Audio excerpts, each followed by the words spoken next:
Okay, am I the only one here?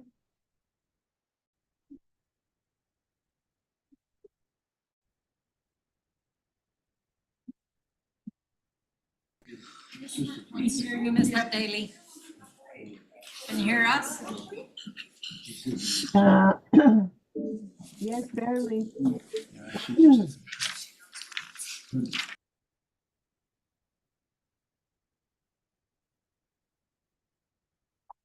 I don't have the picture though.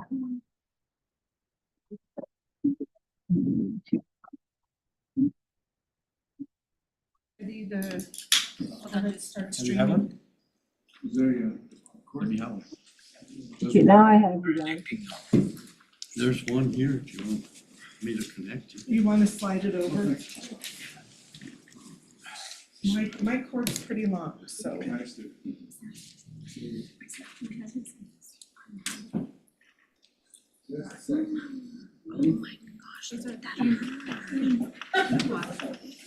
Look at that bird. Wow.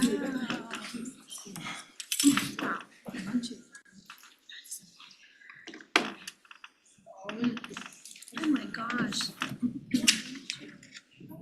6, 7, 8, 14. Got 1 minute. 1 minute, 1 minute. If not more, because I got them all.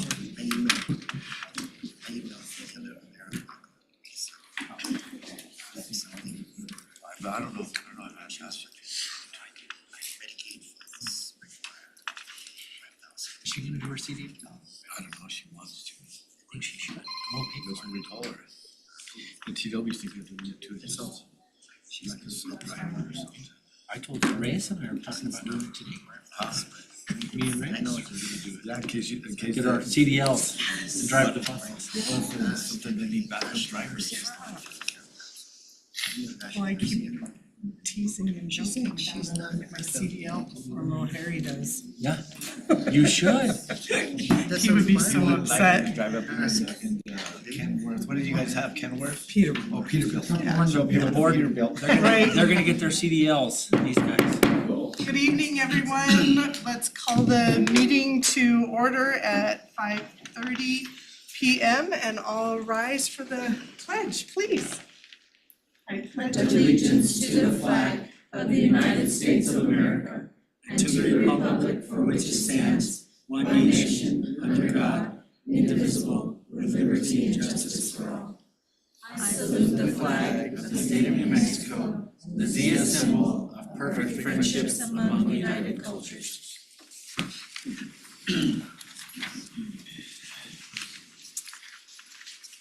Mrs. Sandoval, roll call, please.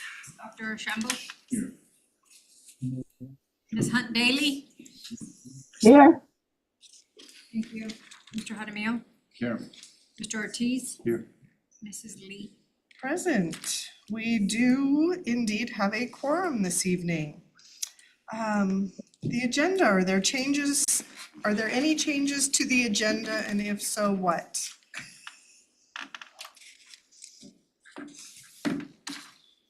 Mr. Widener, is there a recommendation for approval of the agenda as presented? I recommend we approve the agenda as presented. Thank you. Is there a motion to approve the agenda as presented? I'll move to approve the agenda tonight. Thank you. And a second, please. Thank you. It has been moved by Mr. Ortiz and seconded by Dr. Archambault to approve the agenda as presented. Is there any further discussion? Hearing none, we shall proceed to a roll call vote. Mrs. Sandoval, please. Dr. Shambo? Yes. Mrs. Hunt Daly? yes, Mr. Hadamio? Yes. Mr. Ortiz? Yes. Mrs. Lee? Aye, the motion carries. Next, adoption of minutes for August 6th, 2024. Are there any amendments to the minutes? If so, what?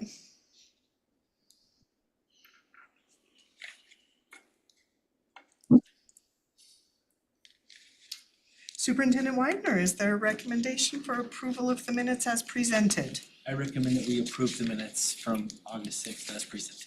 Thank you. Is there a motion to approve the minutes as presented for August 6th, 2024?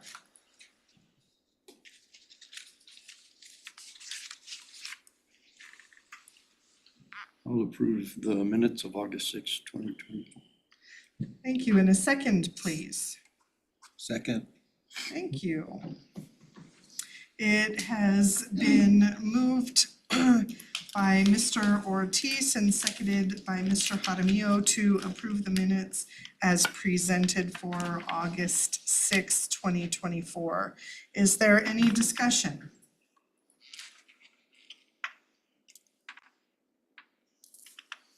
Hearing none, we shall proceed to a roll call vote. Mrs. Sandoval, please. Dr. Ashambo, Yes. Mrs. Hunt Daily,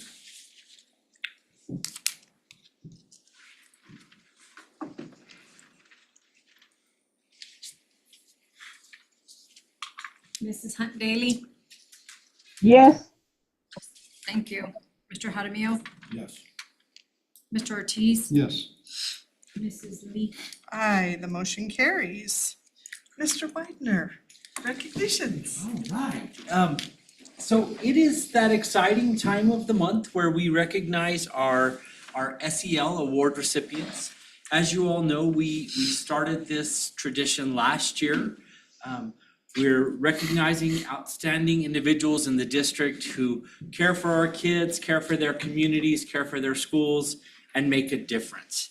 And so it's my honor to recognize 3 outstanding individuals tonight.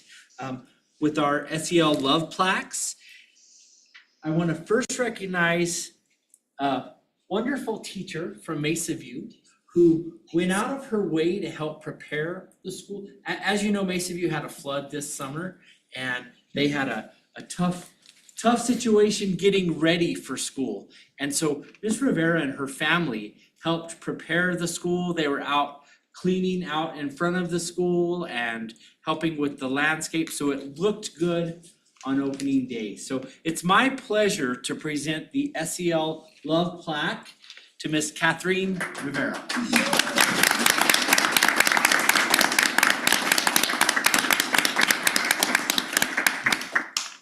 It's my pleasure, sir. Congratulations. Thank you so much. You have to keep it for a month and you have to sign it. Okay, thank you so much. Thank you so much.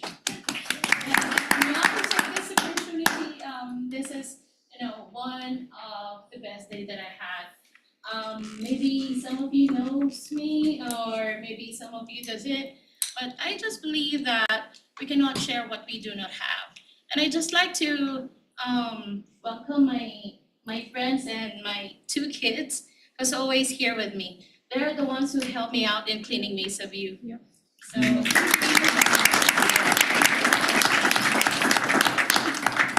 That's Mark and Come on, Chase kiddos. already did it. Come on up. Your friends don't want to be in the picture? Oh, yes, please, let's go. Let's take a picture of it. That's Mr. Acosta and her wife. Let's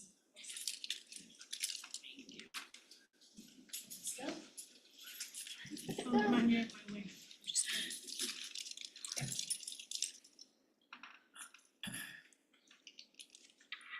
Thank you.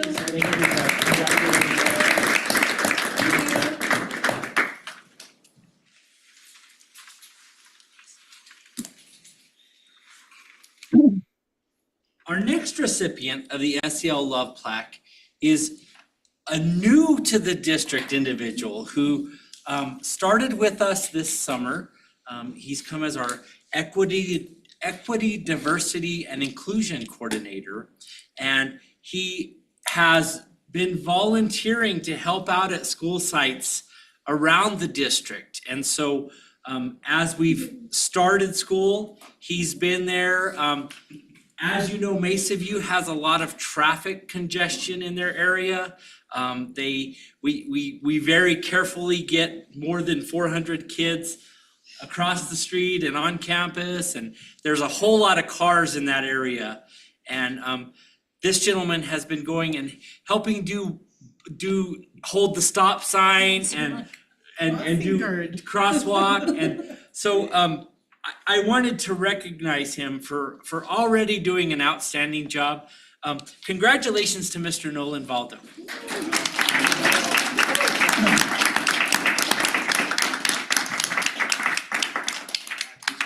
Appreciate it. Thank you. It was unexpected.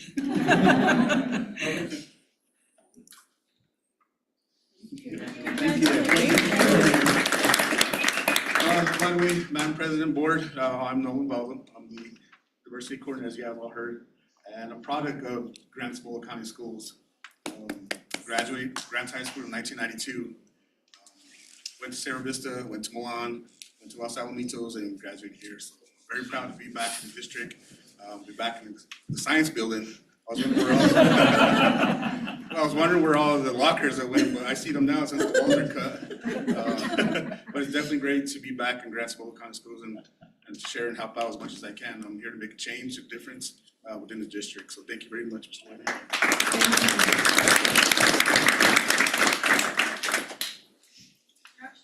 And finally, we selected our Edu champion for the month of August. And this gentleman, as you know, board members, I have been in all of the hot classrooms in the school district, and I've been walking through and checking to see, how it is and what we can do. And this gentleman was working so hard.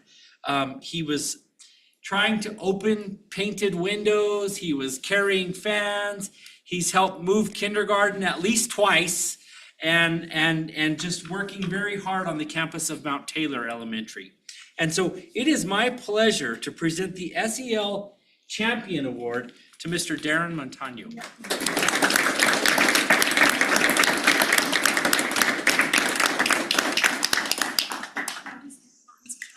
He was definitely trying to help those students and teachers get some relief. I can put it on you, sir. Yes, sir. All right. You gotta wear it for a month, Karen.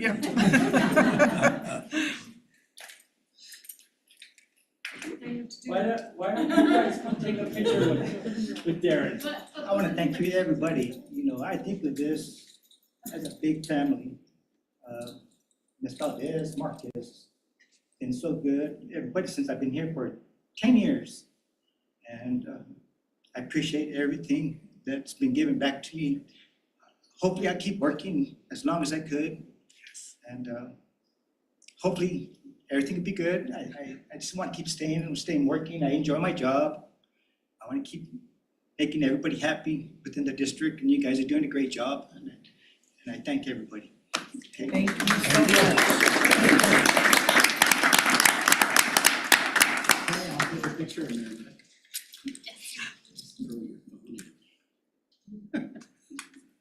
Thank you, guys. Thank you. Yeah, I did.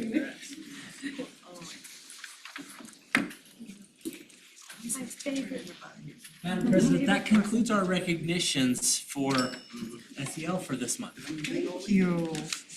Mrs. Sandoval, are there any citizens to address the board this evening? No, ma'am.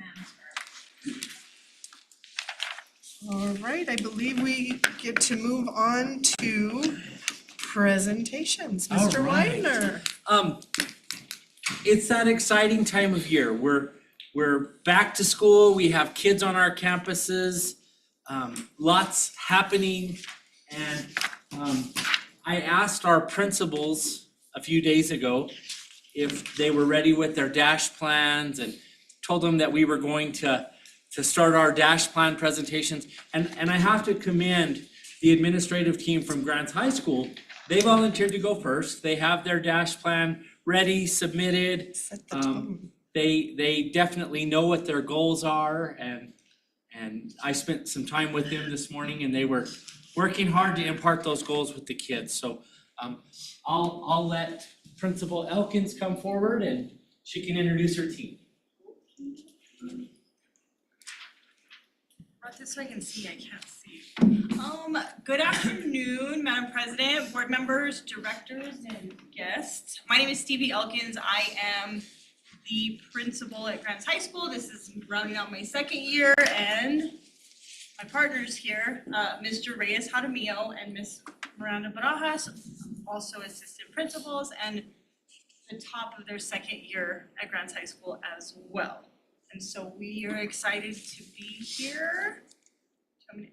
Is it gonna, what do you want me to do? Shows over there too. Lorraine, do you have their presentation? You want me to?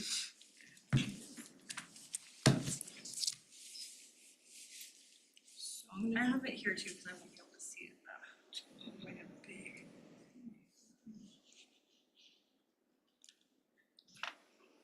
Steve, can I share it with you or you're not on? You can share it,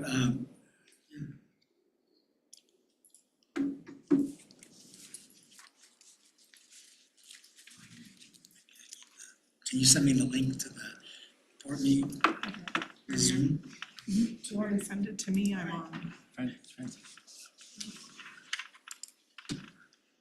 I can start though. I Yeah, can I'll start catch without up to it, you. that's fine. So they asked this to be short and concise. They gave us a template so that we didn't get real wild with the presentation. And so we are briefly just gonna talk about our dash plan. And it is something that I personally, as well as our team, feel really confident with. And so that was the reasoning behind, like, yeah, we're ready, let's do it. And so as far as our focus areas for the year, we did not deviate from the things that we focused on last year because we feel like they are still super relevant and super pertinent to where we are at in our careers and our leadership. And so our two focus areas are going to stay systems and leadership, and then the second one will remain core instruction. Over the summer, the three of us, as well as Dr. Martin and a leadership team of teachers, attended an AVID training. And so I don't necessarily know if you guys want to know about that, but we want to heavily incorporate AVID into what we do and who we are. We want AVID to be our culture. We want it to be our identity at Grants High School. So we've taken those AVID, the things that we've learned at AVID, and we have incorporated them into our dash plan, into our critical actions, into our performances. And so we have lined those out with our focus areas. And so AVID, for those of you who are new to AVID, is advancement via individual determination. So it puts a heavy emphasis on students knowing and owning their college, career, Can you, I'm sorry for futures. that. You're fine. Can you just send me the file? Just, can you email me the file? Can you just get it to share? Oh, Cause yeah. it won't, I have it, Okay. but I'm so sorry. Sorry, you're just disabled. You're fine, but my time restarts. Just email me, Okay. just email me the Got it. presentation. Someday we will be able to do this. I have the presentation. You've got I it? got it from her, so. And you just need the link to the meeting or you got it? We just want the public to see your great I slides. haven't gotten the link yet. Talk amongst yourselves. We'll send it to you again. Right. My time restarts.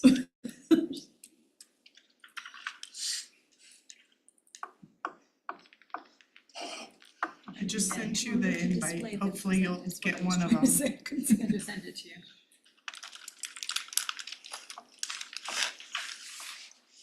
Get it? Now's the time for this.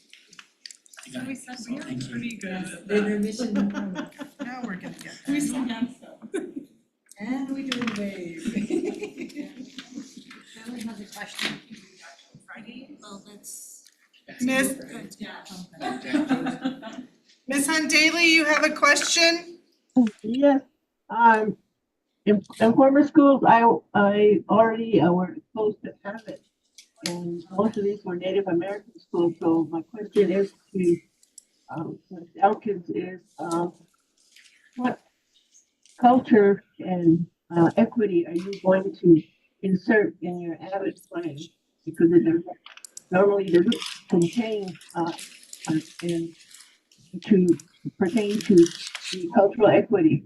So I would hope that you and Mr. Valdo would work together to offer up some alternatives that will address the. Ms. Hunt Daly, I'm sorry to interrupt you, but it sounds like you're moving away from your microphone. I don't know if you could speak more directly into it because we're getting about only every third word that you're saying. Okay, I turned up my speaker, and so my question was, what are the plans to include culture and equity into your Avid plan? Because normally they don't address that issue. So maybe Mr. Valdo at the next meeting could report on how we're going to integrate culture and equity into our dash plans as well as our lesson plans. Yes, So- ma'am. So, AVID's acronym is Advancement via Individual Determination. And so AVID seeks, the purpose and the mission of AVID is to close the opportunity gap for students of low socioeconomic status as well as students of color. So AVID will 100% address that in addition to the things that we are already doing.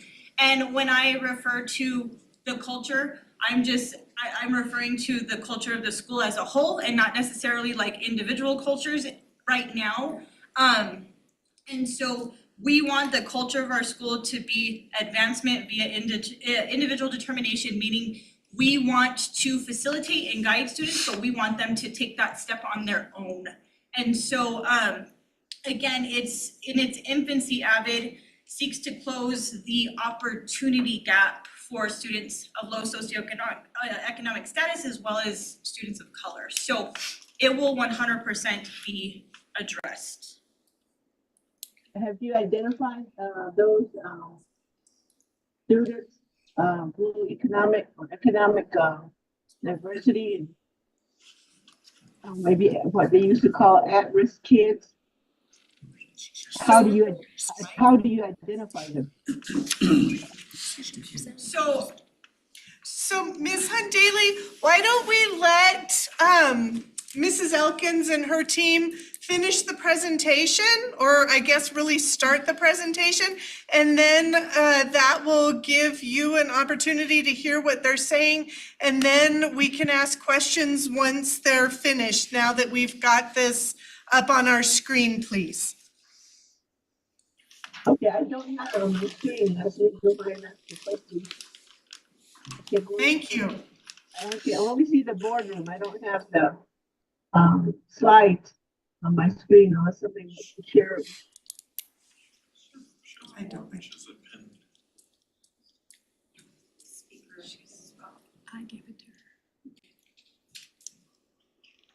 So, Ms. Daly, I can do a pretty good job without you seeing that. So our focus areas are systems and leadership and core instruction. And so what we did was we took those two focus areas, we dove really deeply into AVID, and then we dove really deeply into the strategic plan and married the three together to kind of drive those. So on the number 1 and the number 2 little arrows there, we created a visionary statement for each of those focus areas that will incorporate all of those things. So I'll go ahead and read that to you. But so we want to strengthen our leadership capacity and our data-driven decision-making to ensure consistent monitoring and support of student progress.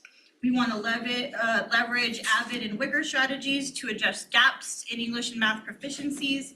And this goal fosters student excellence and academic achievement and recognizes that cultural diversity that we're talking about within both our curriculums. We want to instill excellence in teaching and leadership. So we really want our teachers to fully immerse in these strategies. So again, that it emulates a culture of excellence and a culture of growth and a culture of self-advocating for our students.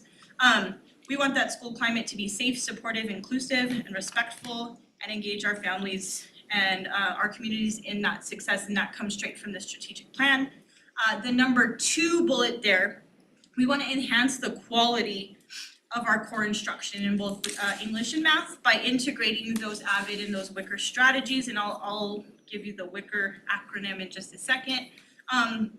We want to focus on collaborative learning. We want to focus on inquiry, students' organizational skills to improve their own outcomes, close both opportunity and achievement gaps.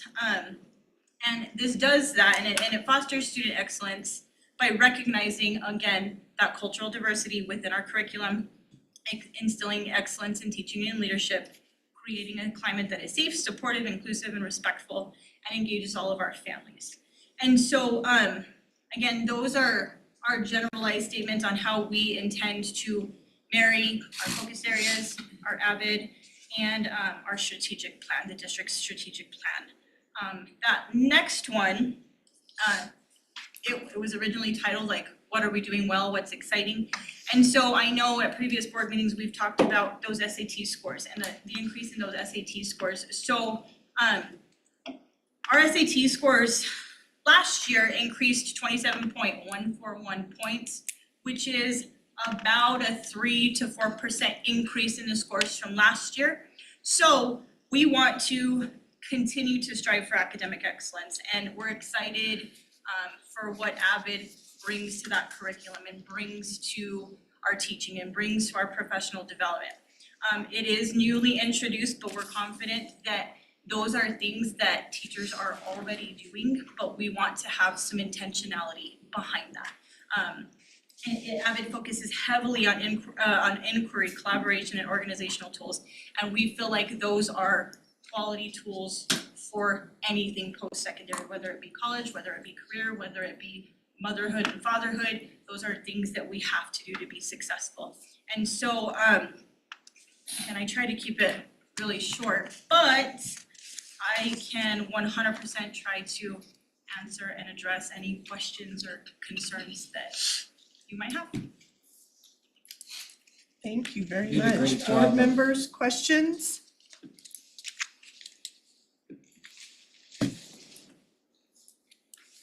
Okay, Ms. so Daly? this is the time, when you talk about the inclusion of diversity. Can you, Mrs. Daly, can you try really hard to talk right to the microphone on your computer? We're having a hard time again. Okay, let me go ahead and repeat that. You're indicating that you're going to include as much as you can the cultural diversity. Are you also working with the language teachers? And at one point, I think last year, they had multicultural education class. Are you including those students or including the instruction in their classrooms? Yes, ma'am. We are including all of our teachers in all of our PDs and all of our strategies and all of our expectations and goals.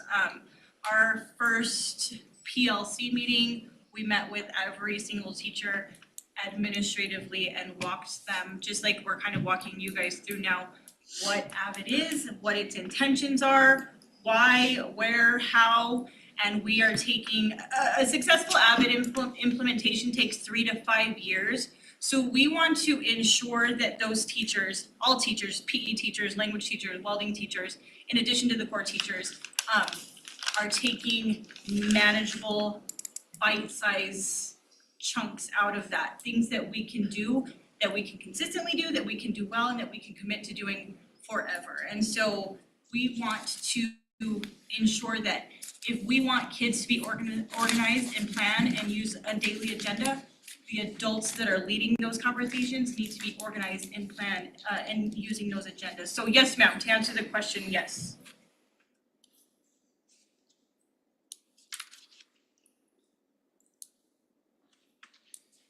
Anything further?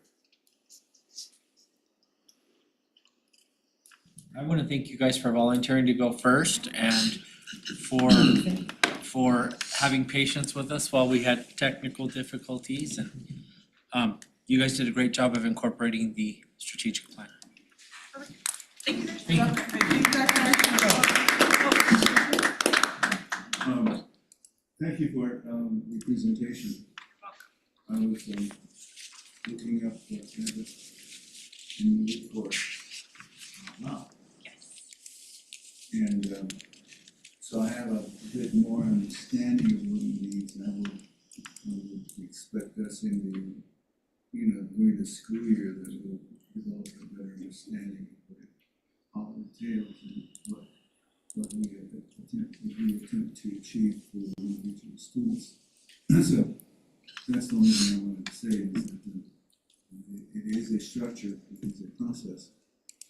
And one of the things that I recognized was the exit strategies. 3, 2, 1. I'm not, so please note that we are brand new to Avid also. So we are going through boot camp with Avid right now. So we are in infancy stages. So Well, if it has 3, 2, 1 Avid strategy that you will become familiar with, that would be exciting. Okay, so stay tuned. okay, I'm ready. Good. Okay, one last question, Mrs. Elkins. Yes, You ma'am. made reference to the SAT scores and that it had gone up from 3%. Were last year's scores near average, or I know there's a line that they have to meet. Are you going to start with this year's on an average? So we don't necessarily follow cohort growth, Mrs. Daly, because only one grade level tests. So we as per our dash plan just do cohort proficiency for that year.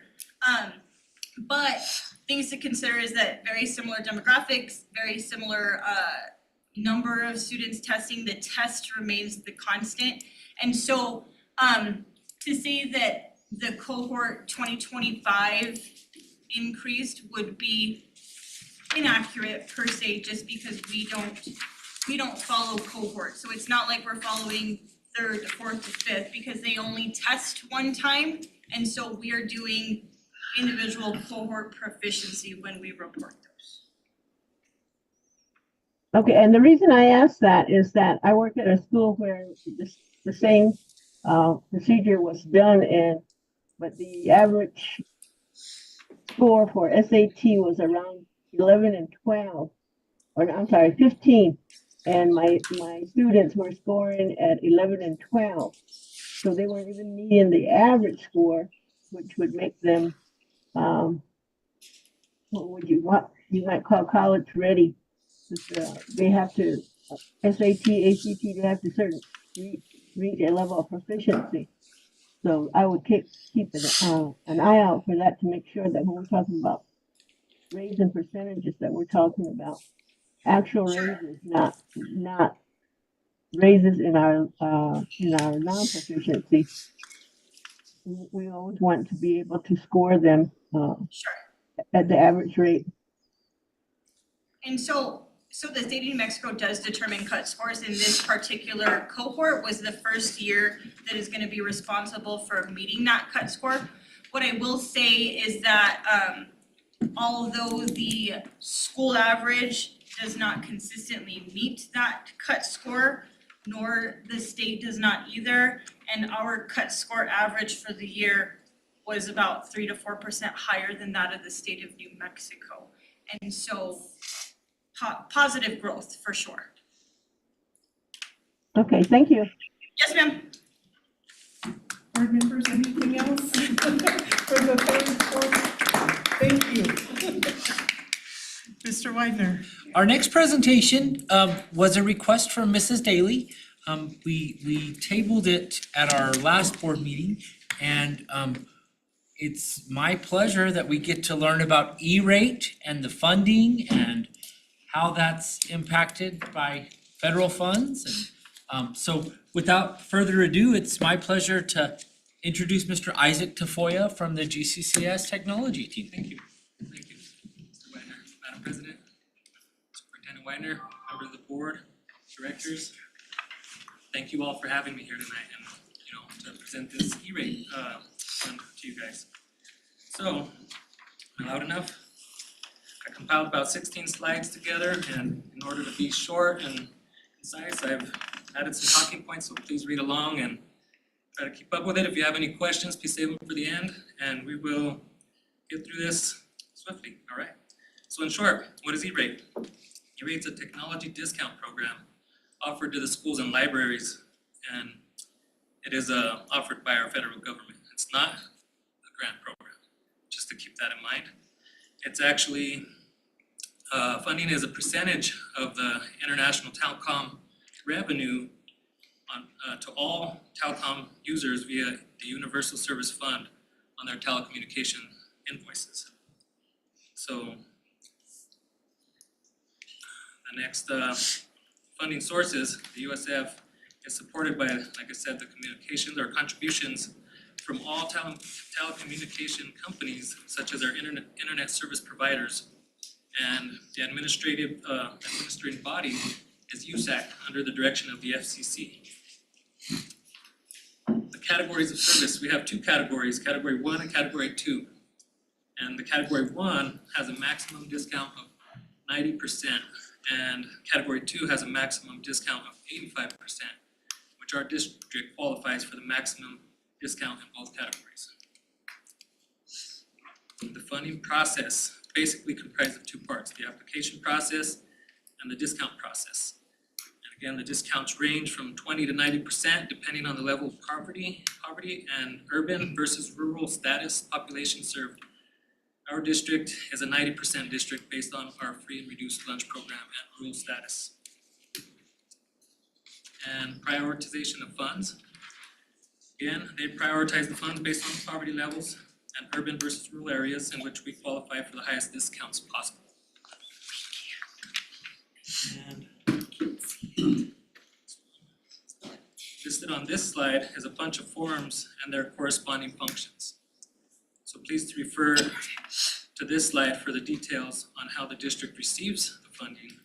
I have added a timeline at the end of this presentation for your reference as well. How to apply? This slide breaks down the steps for the application process. So if you're interested, please refer to this slide. It'll break it down from determining eligibility through the Form 470, which details the competitive bidding process, down to choosing our vendors based on the bids received. And then, of course, requesting the discounts, and then USAC will take it from there and award us the funds. Funding cycles. Category 1 is an annual funding cycle and has a specific window each year to file.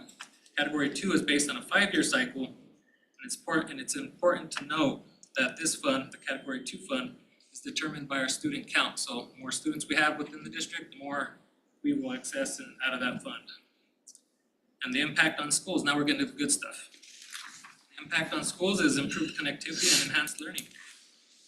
For our district in particular, we are on our second network infrastructure upgrade. The entire district is fed by fiber optic connectivity now, tying all our schools back to the data center for internet access. And we call that our wide area network, or WAN, as you'll see it in some of the line items for our circuits. So over the past 10 years, we have improved the internet connection from 45 megs on a wireless connection up to a 5 gigabit internet connection via fiber optics. We are using the latest standard of wireless, which is Wi-Fi 6, and that is very great, competitive with urban areas even.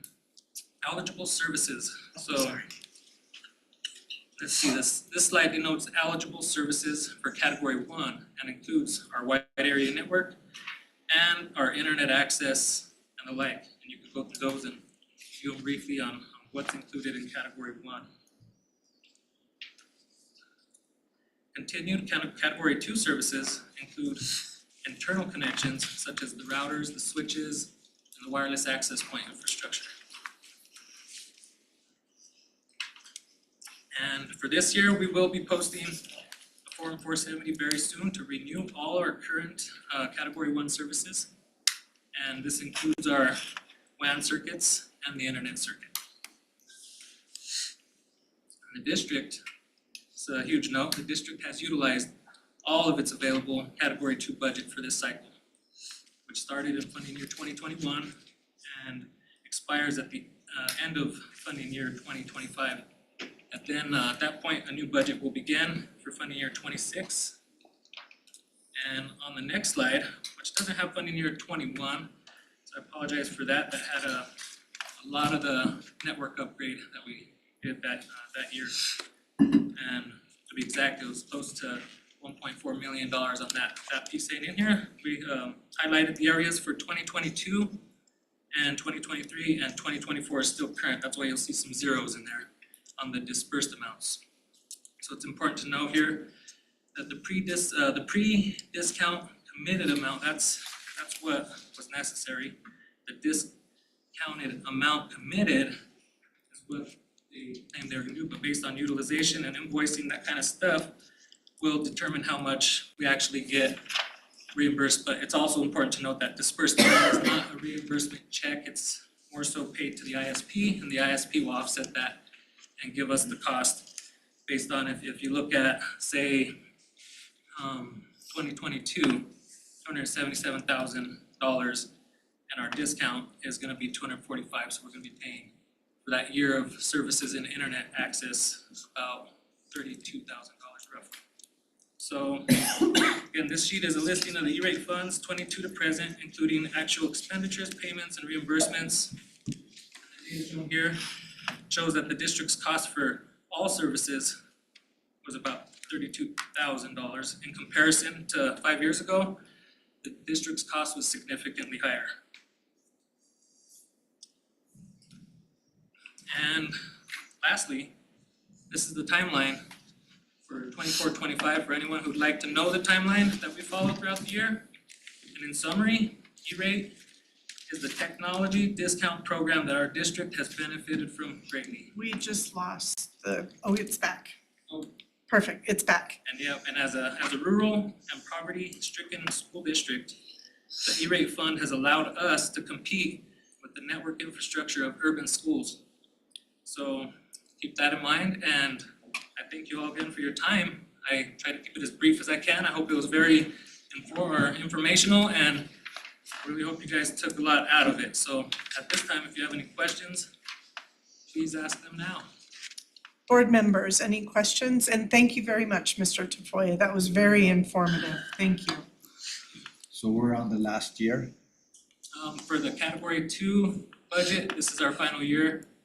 And we actually found some money that was unused from prior years, and we got that reallocated this year for $35,000 roughly. And we're gonna put that into the infrastructure at the high schools, the fiber optics inside the schools.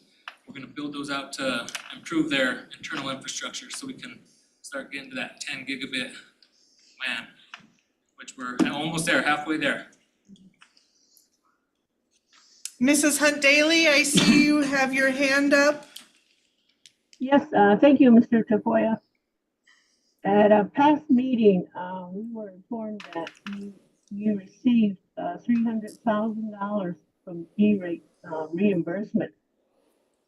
In prior years, the reimbursement level was a lot higher.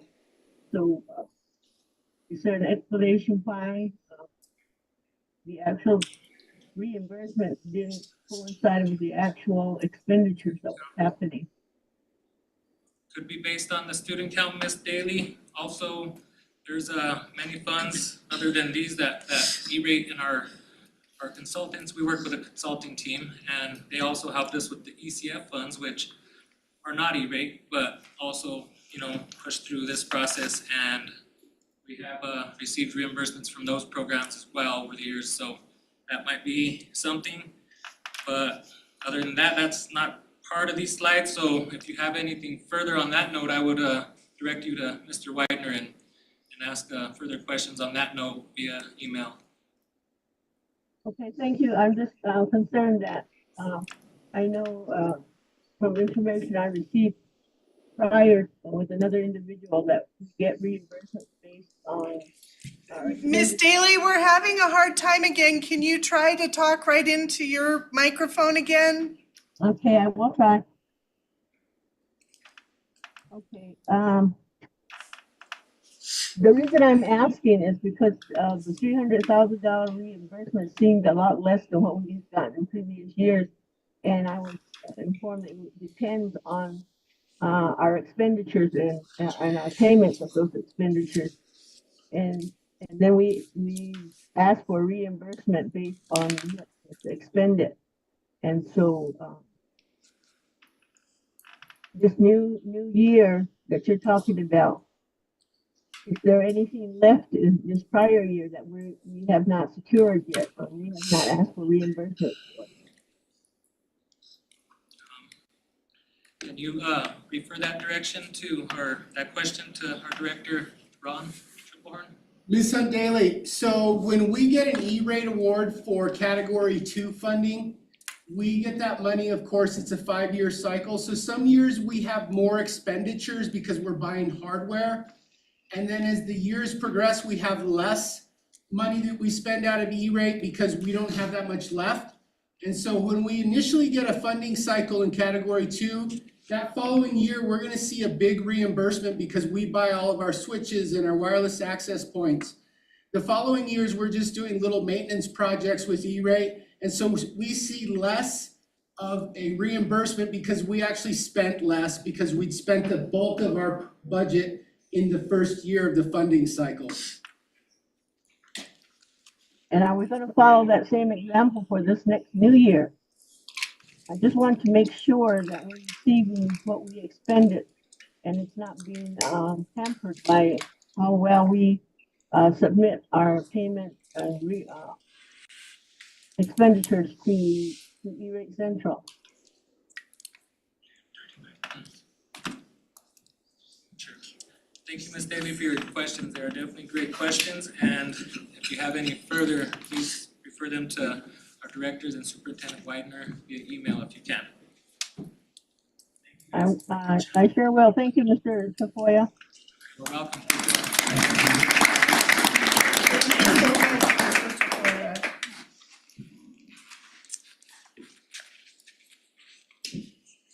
Mr. Widener, I believe that concludes our presentations. That concludes the presentations. Now I will go into the superintendent's report. I have a lot of information that I wanted to share with you in the superintendent's report. As you all know, board members, I started doing a newsletter 2 weeks ago that I will send out every week to the employees, all staff, kind of letting everybody know what's happening around the district, what's going on, what's happening at school sites and what awards are we getting, that kind of stuff, what kind of recognition. Just trying to make sure that there's communication with the staff, but also I want to share it with you, so that way you know that, you all know what's going on and what's happening. And so I will send that out probably on Monday mornings. There are the first 2 editions, the one from August 12th and August 19th. They are in your packets. And I try to take pictures when I'm at the site, so that way you can see what's going on if you're not there. So that way you know what's happening. So keep looking for that on Monday mornings. I'll put it out every Monday morning. And keep everybody in the know. The second piece of information that I'd like to share with you, we are working with the public education department. We're working with our budget. We're looking at the Yazzie Martinez litigation. We want to make sure that we are providing services, that we are addressing the stakeholders, the issues in the Yazzie Martinez case. In your packets, well, they're under your packets, you have a kind of a big spreadsheet that works to meet the parameters of what the settlement encourages districts to do. This is what we're already providing to our students. This is a lot of the ways that we have addressed through the years going into to addressing this. We are continuing to work on plans to how are we, you know, the state hasn't provided direct funding for that. But we are looking at funding sources. We're looking at some of the district, and we've set aside some funds to work to talk about, you know, possible literacy programs and interventions that we can provide, after-school programming, tutoring. And so we are in the process of beginning to formulate kind of a stakeholder group. Definitely, we're gonna want the board input on that. We're gonna wanna make sure that we have the right people there representing our stakeholders in the Yazzie Martinez litigation.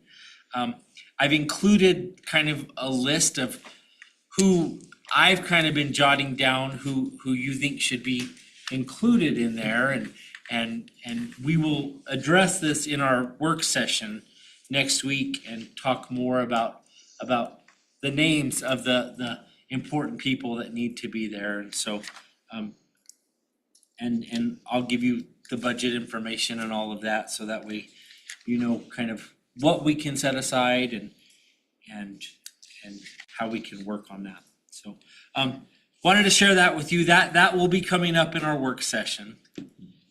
Question, Mr. Widener. Yes, ma'am. So with this list of the funding, you stated that this is what the district already has been doing.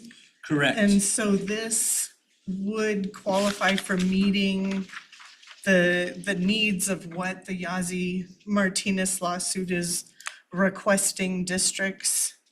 Can you explain that a little more? Correct. So this is, you know, when you look at some of these items on this list, you know, we provide school supplies for all of our students. And so, you know, students that are low socioeconomic, they don't have the money to go buy school supplies. So this is a listing of what we've provided to all of our subgroups of our groups. This is kind of what we do as a district that meets the parameters of the Yazzie Martinez litigation.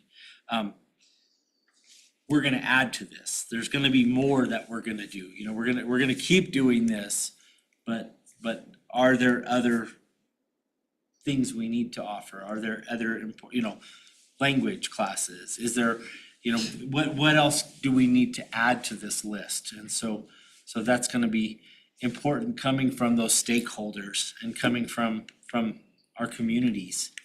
And so yes, this is where we're already at, and we will expand it more from there. Yes, sir. What's the primary focus of the Yazzie Martinez, what are they asking us to do? Well, there are the groups of students that were not being provided an equitable education. They weren't provided, you know, there wasn't a lot being provided by schools. And so it was a lawsuit that definitely we need to step up our services. We need to provide more. I thought that the state was supposed to fund all of this. That's what I understood when they were doing that. When we had the attorney come speak to us, he talked about that, yes, there was supposed to be funding. We haven't seen, we saw a little increase in our budget funding, but that doesn't necessarily add to, so. They told us in the school board meeting that was happening in February this last year in conjunction with the legislative session, that what Mr. Widener just said, there would be some additional funding going to districts, but it was not going to be earmarked specifically to address Yazzie Martinez. They indicated that it would be the district that determined how to meet those Yazzie Martinez needs. And so I think that that was the impetus of creating this list to illustrate what the district is already doing to meet those needs. And what we can go expand from there. Dr. Archambault, To what extent has the state communicated to school districts their expectations? There hasn't been a lot of direction coming from the state. Now, excuse me, and did they discuss it at the summit, or is that not a topic? this was not as much of a topic as other things, yes. So, They did touch on it though. so, as you look at the Penn website over the years, you know, they do have a section on the Yazzie Martinez. And they need to, because the court, judged that the public education department and the state legislature were the ones who were deficient. They were not providing sufficient funds and resources to give the students the education that they needed, particularly those groups of students.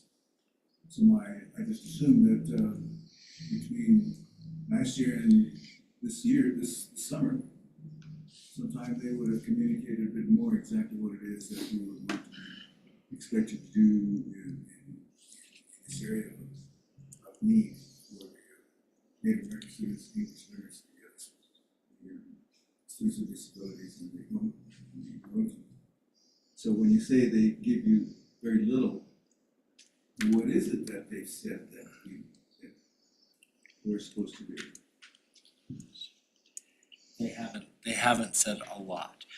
When President Lee went to the government to government conference, they talked. And the conversation coming from the state of New Mexico was hold your school district accountable. And so that's when we kind of got to running on how are we going to be accountable for this, and how are we going to set aside funds to help work with this? So There was no directive at that meeting as to how districts were gonna do that. And it was a question, you know, when are we gonna be told how to do it? When are we gonna be told this money is earmarked specifically? And they basically said that we were not gonna have funding earmarked specifically. They were just gonna suggest that the districts, you know, utilize funding to do it at the district's discretion. One more clarification is, do you know what they said about the Equity Council business? they have not said a lot this year. A year ago, we were kind of leading the trail on what equity councils should be doing. We've had some changes since then, and there's not a whole lot.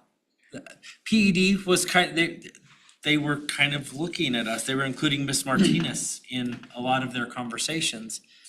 And there hasn't been a lot of direction coming from public education department. Do you remember any of the conferences, whether they spent any time on this topic? I'm trying to remember back whether we heard anything about it. They did address it in February. February. But it was a very brief thing. Everybody seemed to be so focused on the 180 days.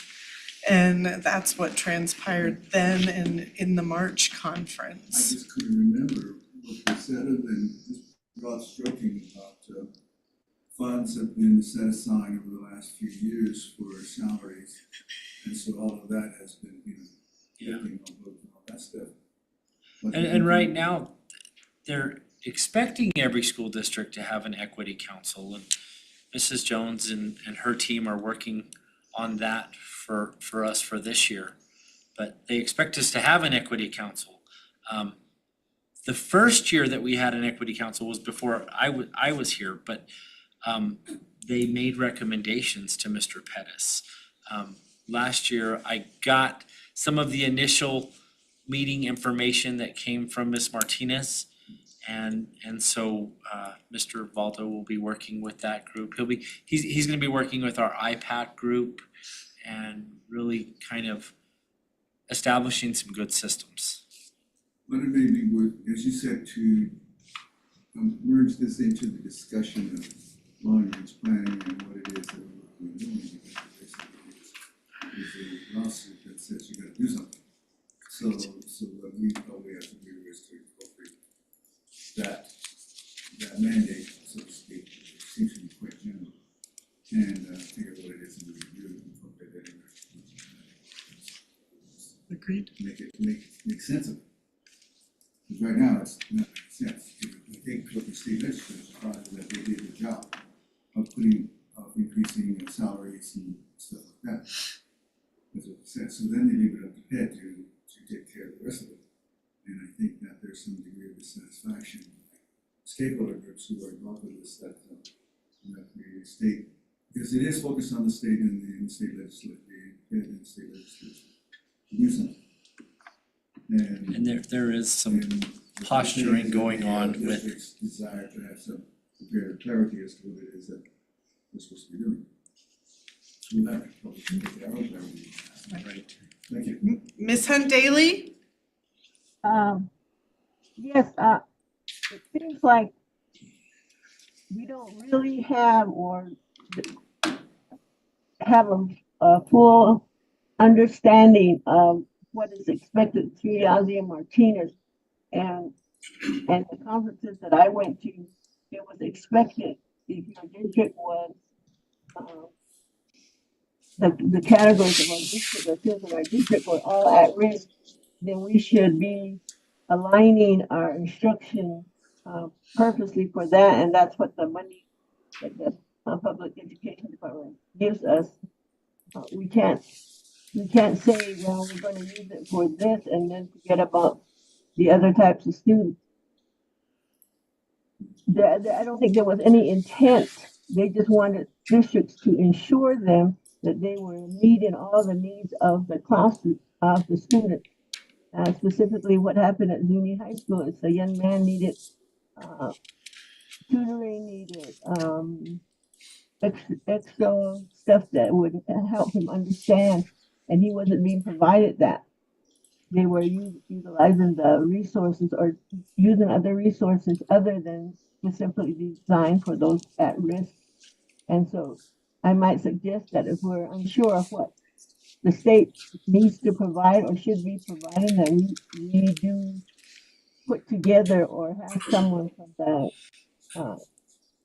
Mexico Pet come out and explain and in more detail exactly what they're looking for.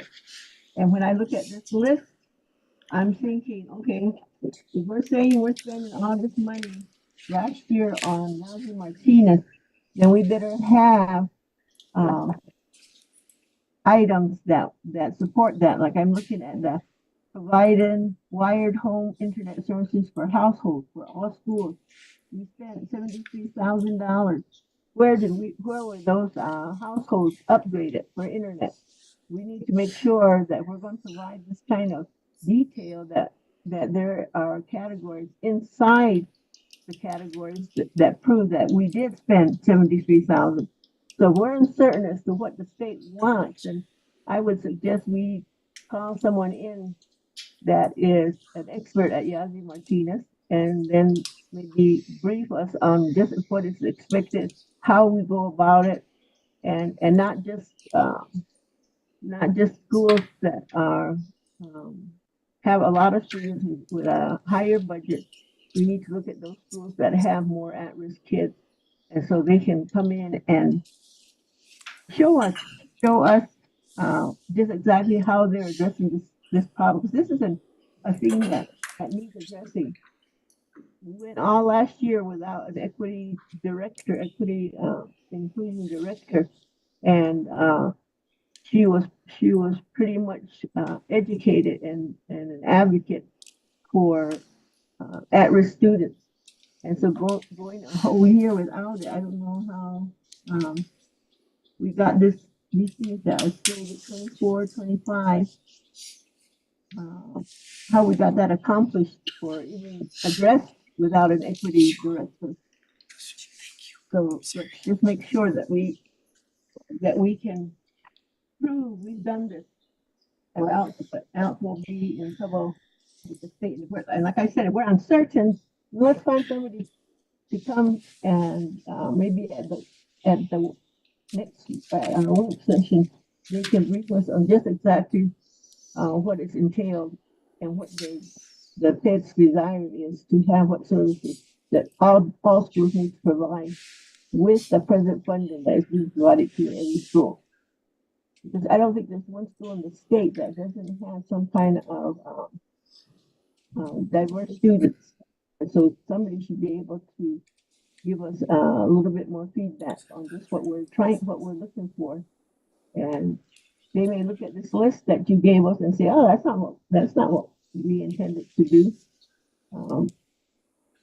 So that would be my suggestion. We wanted items for the work session.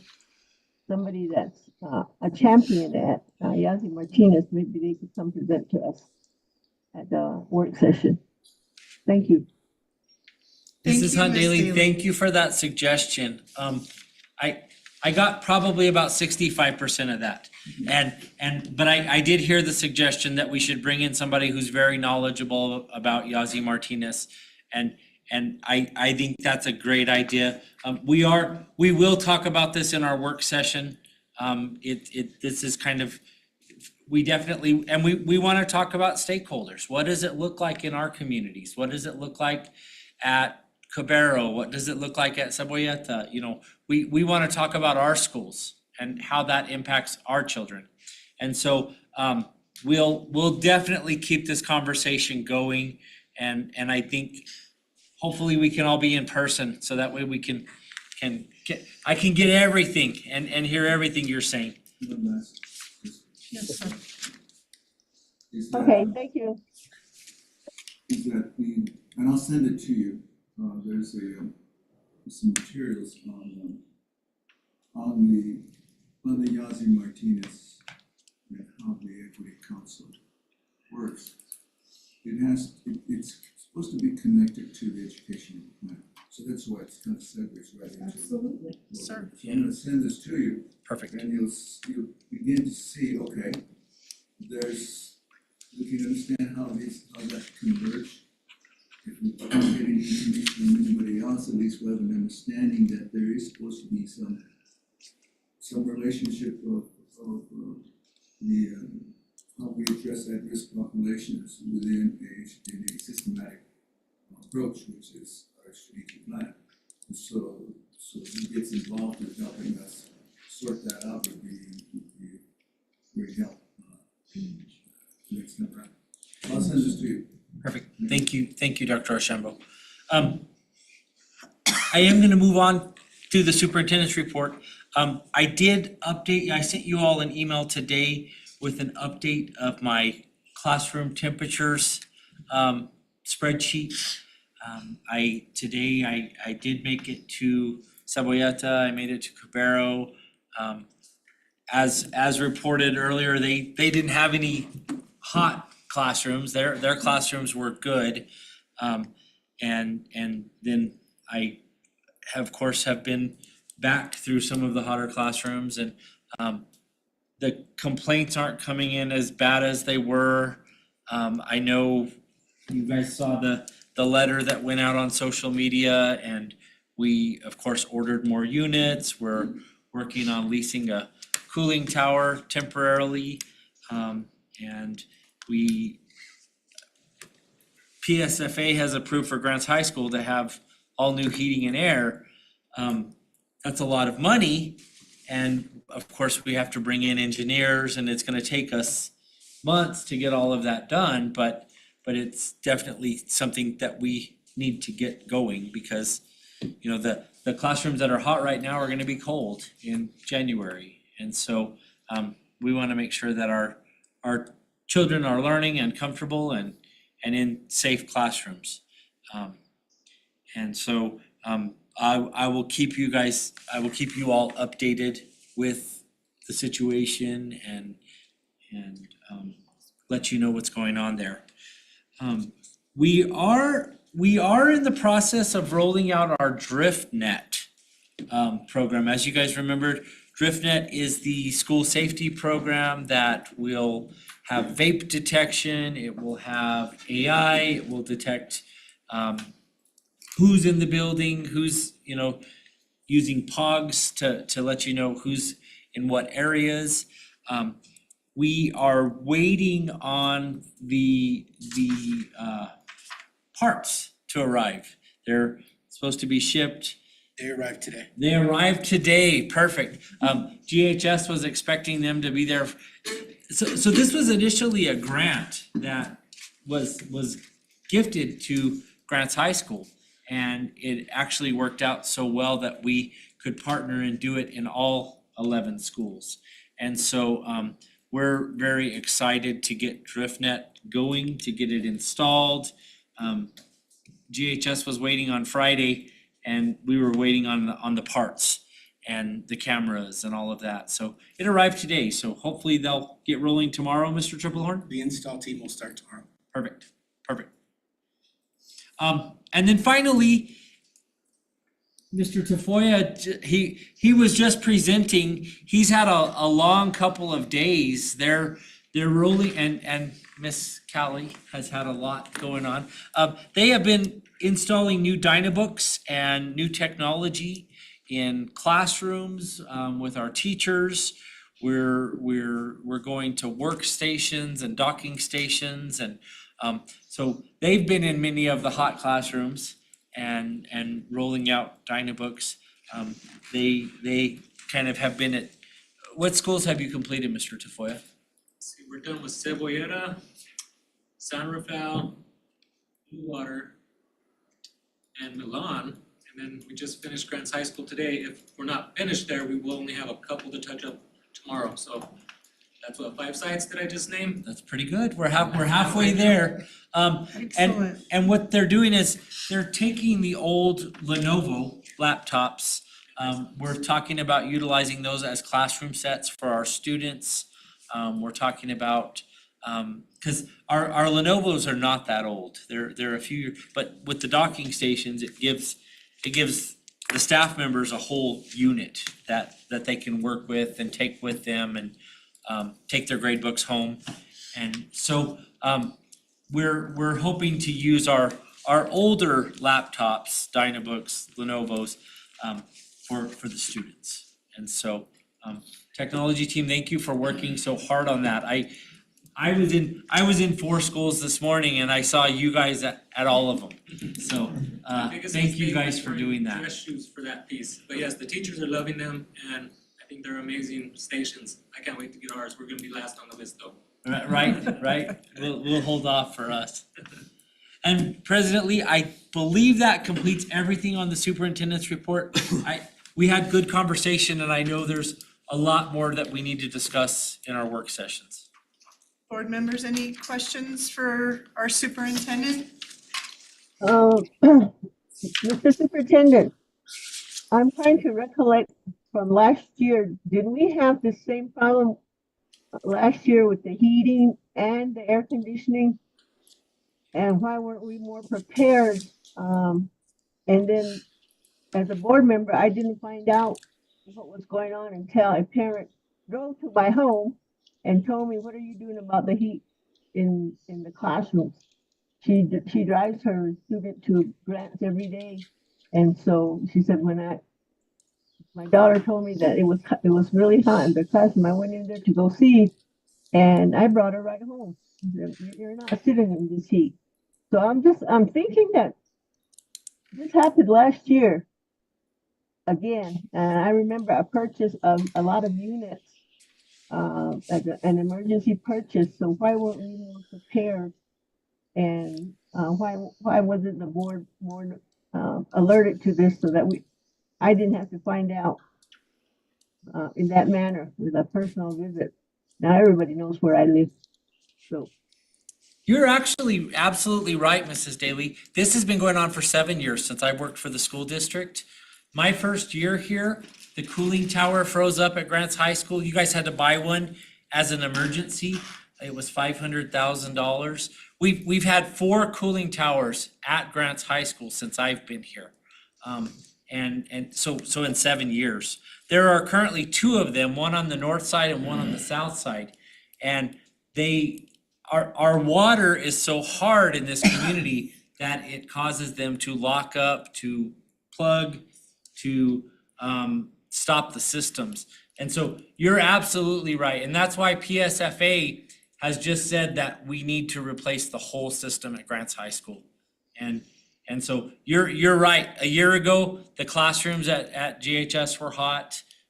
They're cold in the winter, and it comes at an expense of $500,000 to replace a cooling tower. And so last year we leased one at the beginning of the school year, and we're going to do that again. And our goal is to get information and engineers out here to look at how we can do it better. We also had problems at Laguna Acoma last year because of our controls. We installed new controls. Mr. Pettis, before he left, they installed new controls, and we were not trained on how to utilize the controls. And so we did that last fall. And my understanding is at Laguna Acoma, and the classrooms that I were in, that they are better. And they had a little bit of a hard time last week with the internet going down and that situation, because the controls are handled through the internet. So, but you're absolutely right. We definitely need to get better systems, and it will take time and engineers and contractors to get it done.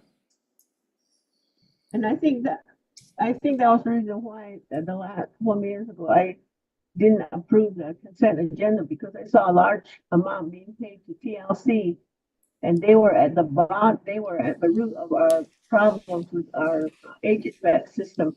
And I couldn't understand why we were still utilizing their services or paying out a contract that they did not even complete. It cost us a lot of money because we had to, again, hire another contractor to come in, and the two were fighting among each other on whose system was going to be installed, or they didn't know how to operate one system to the other. So I just hope next year or around this year, not that I want the same problems to continue to happen, but for us to be better prepared and better alerted to problem areas at all the schools. Well, and as you know, through the last 5 years, we've contracted with 3 different heating and cooling companies. We had one that came in and they put a lot of units. So typically between classrooms, there's a shared unit. So the classroom next to us and this classroom would share a unit. And so most of our units are relatively new. They're within the last few years.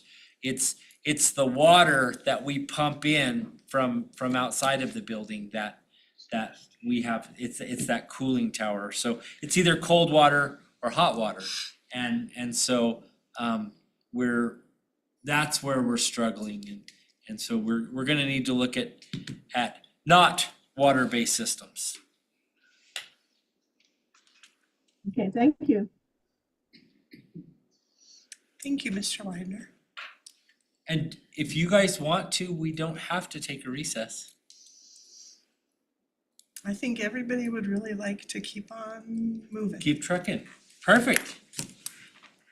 That would take us to our action item. Yes. Shucks. How many do we have? Just one. We just have one. Well, technically 2 consent agenda and 1 action item. So not too bad. So Mr. Widener, the first action item we have is consideration of approval for a student from Grants High School to graduate early. I have to tell you this, I'm really proud to see this student here tonight. And I'm excited that she's graduating early, so Mrs. Elkins, why don't you come up and introduce your student? I know, just started. Mr. Triplehorn, would you be willing to? Congratulate you on this. Madam President, board members, directors, special guests. Again, my name is Stevie Elkins, I'm the principal of Grants High School, and I have Sophia Gill with me. She's super shy, so I told her that I would totally help her.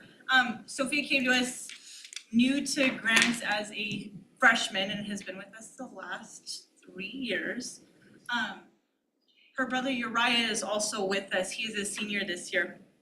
And Sophia's family's intention is to move in May away from Grants. And it would be her intention and her dream, as well as mom's, to be able to graduate with brother. And so Sophia's grades are on track, she's fine, she doesn't need any sort of credit recovery. And our plan that her and I and mom discussed was that she would take her in-person junior classes simultaneously with her online senior classes throughout the school year with the intent to graduate with her brother in May. But I'll let her say a little bit so I don't totally dominate. So after, if I graduate early, I plan on going to college early so I can just have an early head start on like my career. I plan on being a nurse, so going to nursing school after high school. And yeah. Wonderful. That's amazing. Wonderful. It's our intent to seek permission from the board for approval for Sophia, so I was gonna say Calicia. We also had Calicia a couple years ago, for Sophia to graduate May 2025.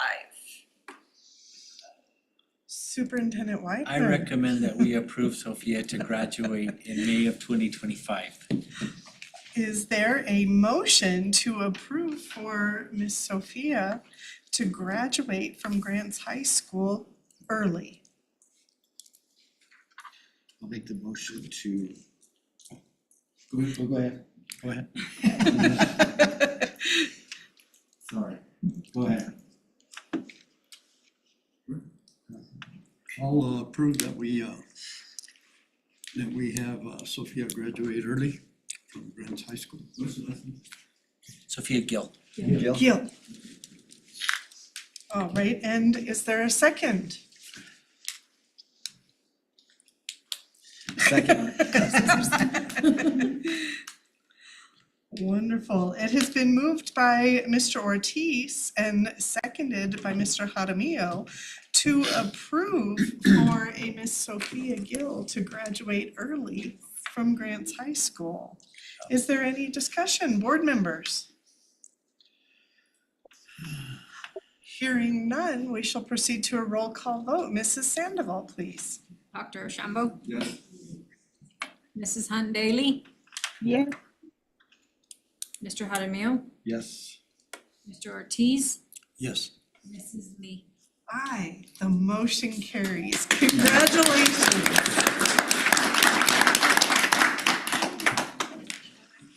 Congratulations.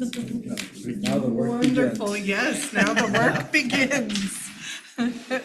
Oh, next is our consent agenda.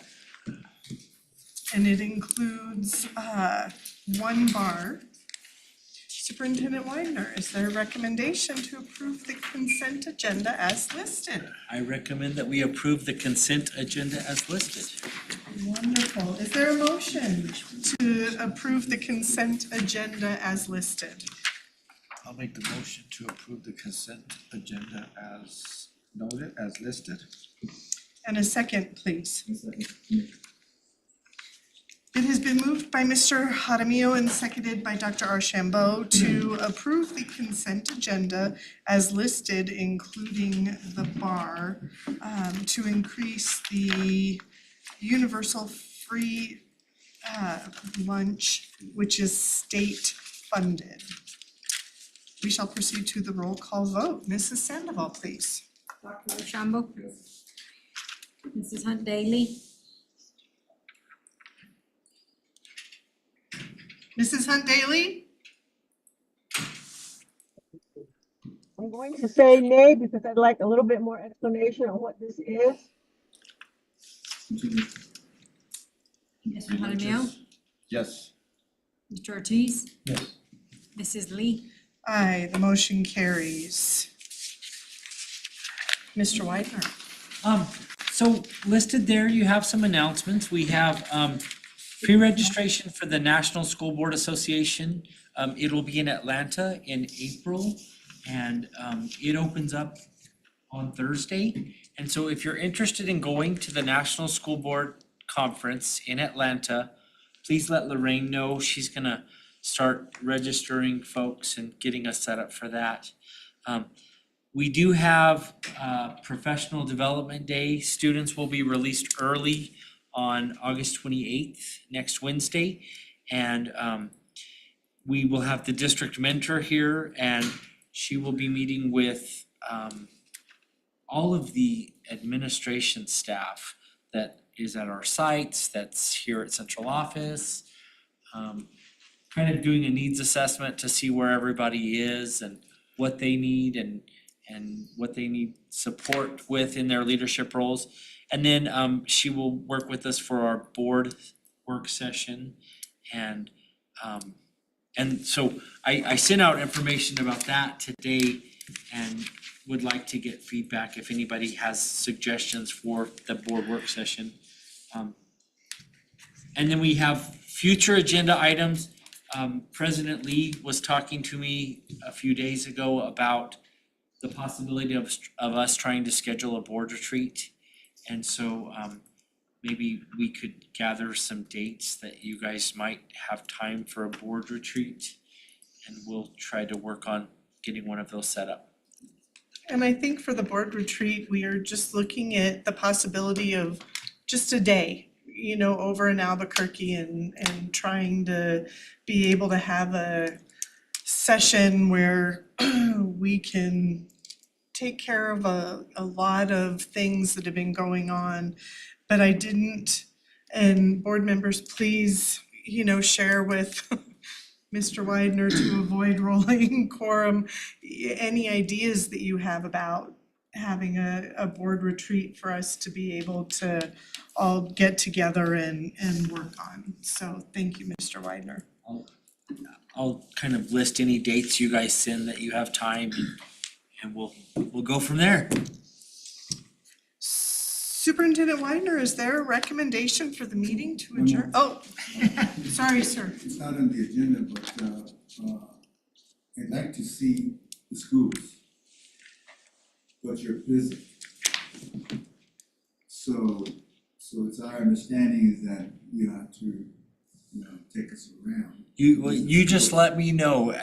So I was thinking that maybe Ron and I, maybe two of us, we can double up a bit. Yeah. And maybe he and I, and maybe Emily and I or something, so that we don't take up too much of your time. We can just come up with a plan of some sort, so we can do that next week sometime. Perfect. So I'm not sure. Let me know and we can, So my car will haul 5. well, But we can't have more than 2 of you. More than two. well, what I'm saying is that, well, we could If we put a PSA out. Yeah, we could do that, but it doesn't, I don't necessarily mean that we all ride together but because I may be coming from Macomb and Emily's coming from Minnesota, maybe just meeting up with you someplace. So either, however we wanna do that. So you might, do some logistics and seeing whether Emily and I can do it or whether Ron and I can do it. And just come up with a quick schedule of some schools. Perfect. Yeah, cause I'm, like I said, this morning I was in a whole bunch, so I'll let you guys know. What I could do is offer my times for next week and he can and she can, and we can figure out what would be possible. And Perfect. maybe starting at east side and. And I think you all would like to see Blue Water in a few weeks. It's Yeah, I'd love to see Blue Water. almost done. Like I was saying, I'd like to see the lunch programs. I'd like to try some of these, all the different menus, you know, of what we're actually, the kids are eating. But actually, just have all of us give some dates that we can work out the way in which we all can See schools. See the schools and see what they're eating. Otherwise, you'd be traveling with us all the time, you'd never see you. So we can give you some dates when you're available. Perfect. That sounds good. Thanks. And then board members, I'll remind everybody to please let Mrs. Sandoval know if you're able to attend the work session, and also email what we just went over a minute ago, any of the topics that you feel we would all benefit talking about at the work session also. And One last- then, yes, ma'am. Mr. Weiner, for a future agenda, I would like to hear from Mr. Valdo on what his plans for re-implementing or restarting the Equity Council, since that is a mandate from the PED. Is that our next board meeting? Thank you. We will put that on a very near future agenda. Yeah, and then also the IPAC. Mr. Valdo to present about Equity Council. Great. And IPAC, because I know IPAC is kind of falling onto the wayside, and that should be an important part of our discussion. IPAC, since it's made up of parents. I couldn't understand any of that. To include the Equity Council and IPAC. Ms. Hundaly, will you go ahead and email that to Mr. Widener so that we're absolutely certain we understand what you were suggesting? We just are having a hard time with your audio this evening. And I'll get it on the agenda. Thank you. Thank you. Another possible agenda item would be, it's time for us to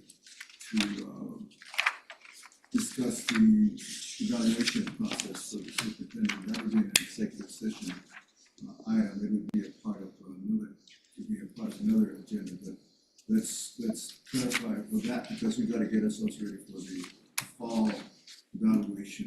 And so we need to probably get ourselves to be aware of what it is that all entails. So it would be an executive session on the superintendent evaluation. Thank you. But let's just put that as a.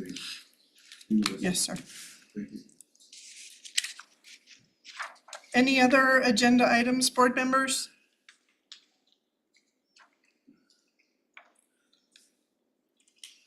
Okay. Superintendent Widener, is there a recommendation to adjourn? I recommend to adjourn. Thank you for the so, can I borrow your book for a minute, Walter? Board members, when I emailed you all about the leadership summit that I attended up in Taos, the Albuquerque Public School Board shared that this book absolutely changed the way they were able to conduct meetings and their outlook, and being able to get together during board meetings and be, as it says, great on their behalf. And so I ordered all of the board members and our superintendent this book. So Ms. Hunt-Daly will get you this book when we get to see you in person again, but I hope that the board will enjoy that. I just got them in, and so I haven't read it, but the Albuquerque Public School Board could not speak highly enough about that book. Thank you for reminding me. Thank you for reminding me. The APS, I'm not sure what other school district have developed a student outcomes governance model of board leadership that is based upon this. So let's keep that in mind, that this might be an excellent way in which we can continue to improve our own success in leading the schools through that model. And we need to have someone from APS to, do a show and tell, whatever. You have to do that, I'm sure. Thank you. Thank you. Is there a motion to adjourn the meeting? One move to adjourn. Thank you. And a second? Second. Thank you. It has been moved by Mr. Ortiz and seconded by Mr. Jaramillo to adjourn the meeting as presented. Mrs. Sandoval, roll call please. Dr. Shambo? Yes. Mrs. Hunt Daily? Mr. Jaramillo? Yes. Mr. Ortiz? Yes. Mrs. Lee? Aye, the motion carries. The board adjourned at 7:03.